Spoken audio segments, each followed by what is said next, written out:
Hi everyone, and welcome to another edition of Alan's Thoughts. Today we're taking a look at the Prime 1 Studio 1/3 scale endoskeleton from Terminator 2. Now, I have to admit, going into this review and unboxing this piece, I had some preconceived ideas that it was going to be a very light, flimsy piece that I would not be happy with. And I have to say, that is not the case. It is what it should be. The base is very heavy. I'm guessing probably around 27 pounds. Very beefy.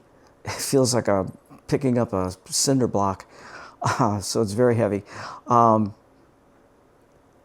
piece itself, it is as you would expect.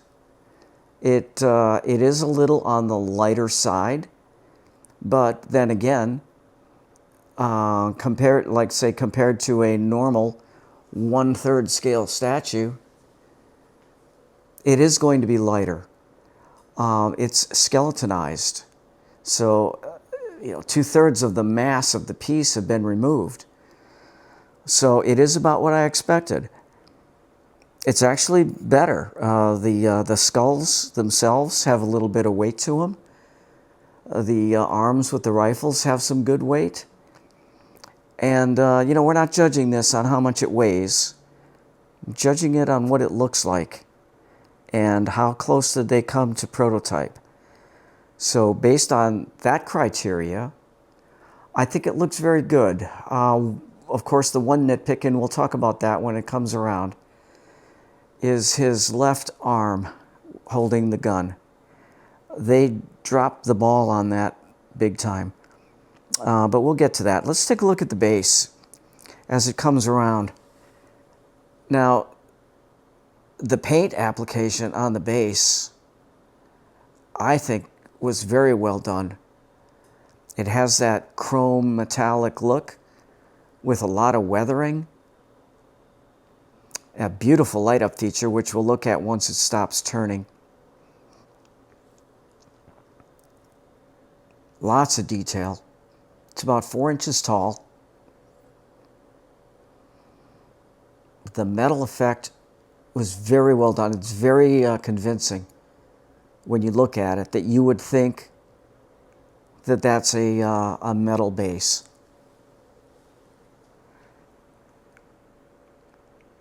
And when you get to start to look at all of the details on the base, all of the skulls and the paintwork, I think for what it is, I think it's well done. The skulls, everything has a gray, ashy look to it, which is indicative of the film and what they showed in prototype. Even right down to the bicycle wheel with the spokes from the playground. It's kind of a morbid thought, but yeah. I like the fact the skulls are not cookie cutter. They're all different sizes. Some are crushed, some are intact. There's a cranium cracked open. Pretty gruesome. Here's again the front with the nameplate, and I went with this nameplate. It comes with another one, but I felt this looked more, it reminded me more of the movie, so I went with this one.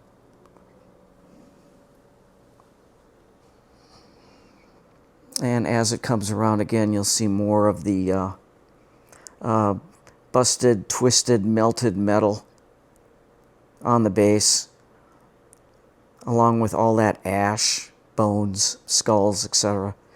Yeah, looks like a battlefield. Starting to go up into the creature itself, the machine. As you can see, lots of nice detail work and lots of good paint work in there. I mean, it's very convincing looking. It looks like metal. It's not. A lot of it is plastic, and it might be, some of it is polystone. It does not feel like there's any die-cast parts. That would have been nice. I would have liked the entire thing to be die-cast, but it probably would have added so much money to the cost, so it's probably a good thing they didn't, because we're up approaching $2,000 already. And you can see the way they've done his, the little ball where his heel would be, just movie accurate. All of the pistons and the cables, the paintwork, and it's very convincing. If you didn't know, you would think that it is metal. So, you know, I give them points for that. They did do a good job with that. I like the way they've done the cables, and they are flexible cables.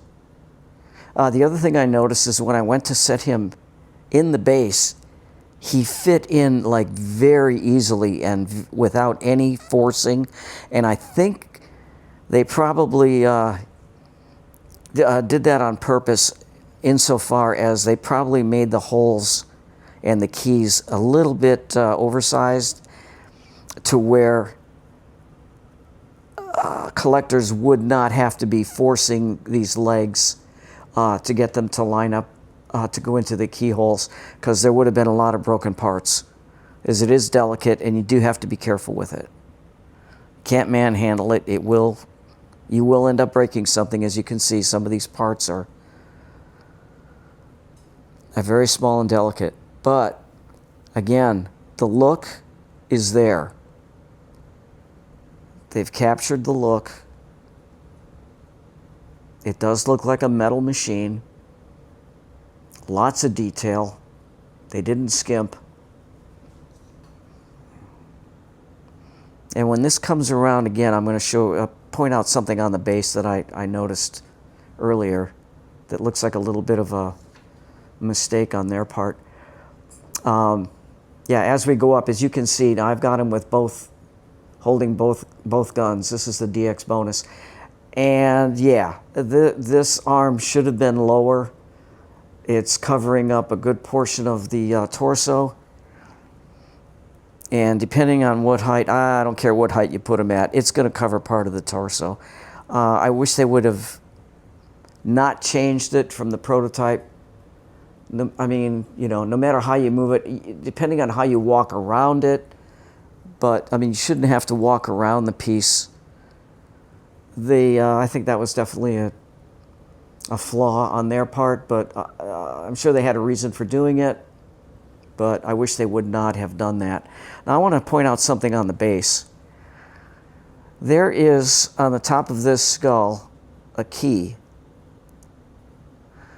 And on the piece behind it, there's another keyhole. And it appears to me that there was, in the initial design phases, probably a piece that bridged from the back corner to the top of that skull. And for whatever reason, it got omitted, and they forgot to grind off the piece on the top of the skull and to fill that keyhole. So that looks like kind of a boo-boo on their part, but I'm going to make a piece to finish that off myself. So just thought I'd point that out. Again, going up, you see more and more detail. Now the guns are rather plain looking. There's a little bit of weathering on the guns, but again, it is what was shown in the prototype, and it is kind of movie accurate. There was not a lot of detail on the guns. They were rather plain looking. But again, let's get a look at this. The hand with the knuckles, the forearm. Lots of nice detail. Lots of weathering. It doesn't look like brand new shiny chrome. It looks like it's battle worn. All the pistons and all the cable work going up to his neck, head, and shoulders are all flexible. So you don't have to worry about breaking. I mean, I guess you could break them, but they're very flexible, so they go into the keyholes quite easily.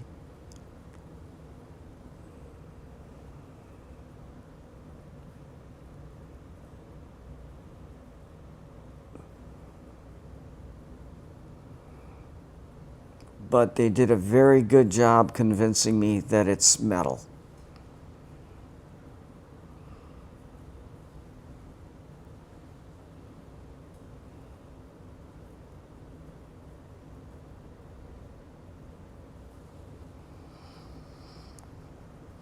So overall, I'm very pleased with it. Again, just this, his left arm really bothers me. I'll turn on that light up on his eyes.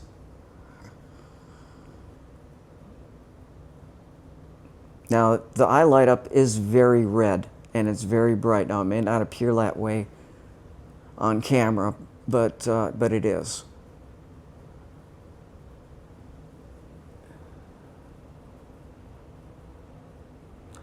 The teeth, I've seen some initial pictures where the teeth did not look very good, and there were some comments regarding that. I think the teeth, at least on mine, looked very good. I don't have any problem with the way the teeth look.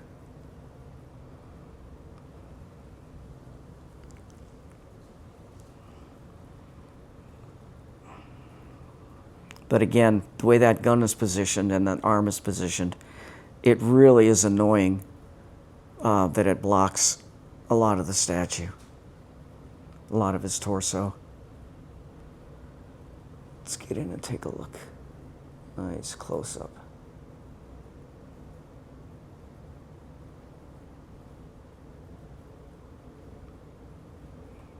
A lot of nice detail, I have to say.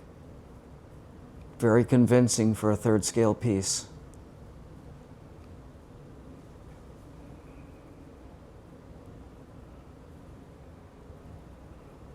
Okay, I'm going to stop right here and do a switch out. Okay, now I'll take a look at the light up feature. Really, really well done. I am super stoked about the way the light up feature is. And that blue light wraps around the entire base. Really a nice effect, and it's quite bright. Now this is how I plan on displaying this guy. I took the pulse rifle that was blocking his torso. I've laid it in the debris field along with a severed head. And you know what? It kind of looks, it looks nice like that. And I've taken the other arm and put it on. Now nothing blocks the torso.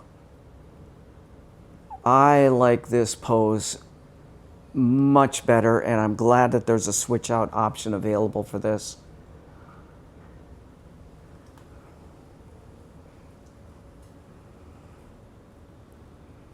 Yeah. I am very happy with this piece. I love the way that base looks. Again, it is, it's like looking into car headlights. I mean, it's quite bright.